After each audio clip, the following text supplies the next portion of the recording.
Kurssin aikana tutustutaan uuden työntekijän perehdyttämiseen ja asiakaspalveluun erilaisissa kaupoissa.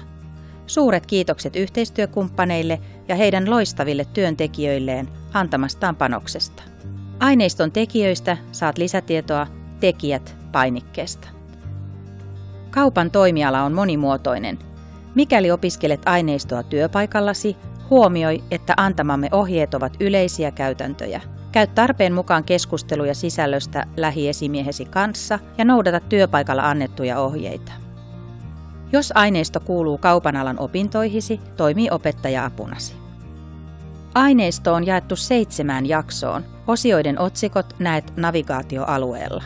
Koska aineisto on videoperusteinen, tarvitset aina äänentoistoa, jonka volyymin voit itse säätää näkymästä.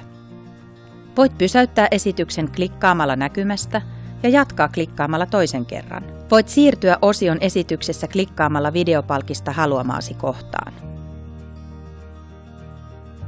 Suosittelemme, että käyt aineiston läpi esitysjärjestyksessä. Seuraava painike vie sinut eteenpäin.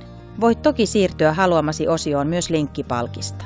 Edellinen painike palauttaa sinut edellisenä katsottuun osioon. Katsellessasi videoita voit samaan aikaan avata huomautuksia välilehden, jolloin näet tekstinä kiertojan esittämän asian. Tekstitaulut tulevat esille aina osion lopussa. Ne kiteyttävät kyseisen osion ydinsisällön. Jaksojen lopussa on joitakin pohdintatehtäviä, joihin vastaamalla voit varmistua, että olet ymmärtänyt jakson pääkohdat oikein. Vastaamalla 80% oikein kysymyksiin voit olla tyytyväinen ja jatkaa eteenpäin.